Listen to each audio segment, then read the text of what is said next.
Est-ce que vous savez pourquoi il est si difficile aujourd'hui pour un employeur de pouvoir augmenter un salarié et ce même s'il le souhaite? Eh bien par expérience, on peut vous dire que c'est principalement dû à un mécanisme qui se produit sur la fiche de paye. Alors quel est ce mécanisme? Comment est-ce qu'il fonctionne? Dans quel cas? Eh bien on vous explique tout dans cette vidéo. Alors quel est ce mécanisme qui rend l'augmentation de salaire aussi compliqué? Eh bien c'est une réduction que l'on appelle la réduction générale, anciennement la réduction Fillon, et qui s'applique de manière automatique sur la fiche de paye. Et ce que vous soyez en CDI, en CDD, à temps plein ou à temps partiel, et quel que soit votre secteur d'activité. Elle s'applique toute seule, il n'y a pas besoin de la réclamer. Elle va également s'appliquer notamment si votre taux horaire est compris entre le SMIC et 1,6 fois le SMIC. Et vous allez voir qu'en fonction de votre taux horaire, elle va rendre le taux de charge plus ou moins élevé. Premièrement, elle va s'appliquer uniquement sur les charges patronales. Ça veut dire qu'elle ne change pas le salaire net du salarié. Ensuite, lorsqu'elle va s'appliquer et atteindre son seuil maximum, elle va représenter jusqu'à environ 30% du salaire brut. Enfin, elle a un côté dégressif et annuel. Dégressif parce que, en fonction de votre taux horaire, elle va augmenter ou diminuer. Si votre taux horaire est proche du SMIC, elle va atteindre son seuil maximum. Si en revanche votre taux horaire augmente, elle va diminuer.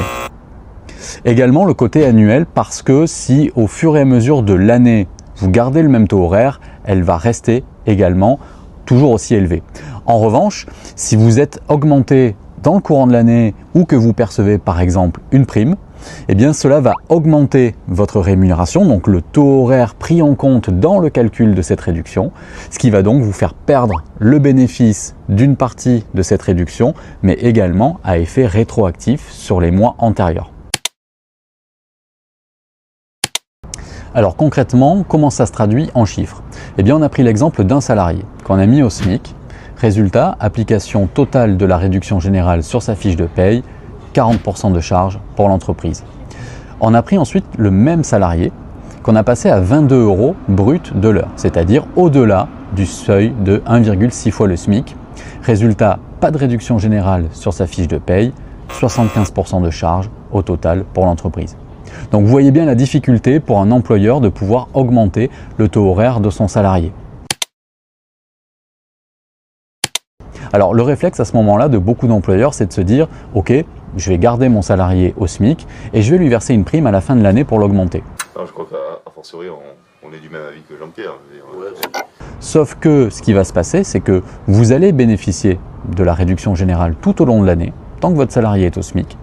Et lorsque vous allez arriver à la fin de l'année et lui verser cette prime, même si elle ne fait pas partie du taux horaire direct du salarié, elle fait partie de sa rémunération. Et c'est la rémunération globale qui est prise en compte par le calcul de la réduction générale. Ce qui veut dire que ça va augmenter le taux horaire moyen du salarié depuis le début de l'année.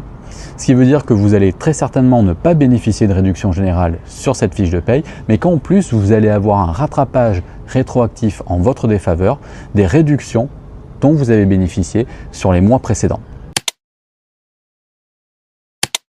Alors attention, si vous avez des primes qui sont rendues obligatoires par votre secteur d'activité ou votre convention collective, comme par exemple une prime d'ancienneté, une prime de 13e mois ou une prime de vacances, on ne vous dit pas de ne pas les verser. Si elles sont obligatoires, vous avez l'obligation de les verser. Voilà, vous l'aurez compris, même si cette réduction a été créée au départ pour aider les petites entreprises à limiter le coût de leurs premières embauches, elle a aussi aujourd'hui l'effet inverse, c'est qu'elle rend l'augmentation du salaire compliquée pour l'employeur. N'hésitez pas d'ailleurs à nous dire en commentaire ce que vous en pensez. Alors la bonne nouvelle dans tout ça, c'est qu'il existe bien sûr des moyens d'augmenter le pouvoir d'achat d'un salarié sans forcément augmenter les charges de l'entreprise. Ce sera d'ailleurs l'objet de nos prochaines vidéos, donc continuez de nous suivre, abonnez-vous, partagez, likez, et quant à moi je vous dis à très bientôt sur la prochaine vidéo qui devrait se passer juste ici derrière moi sur le bateau.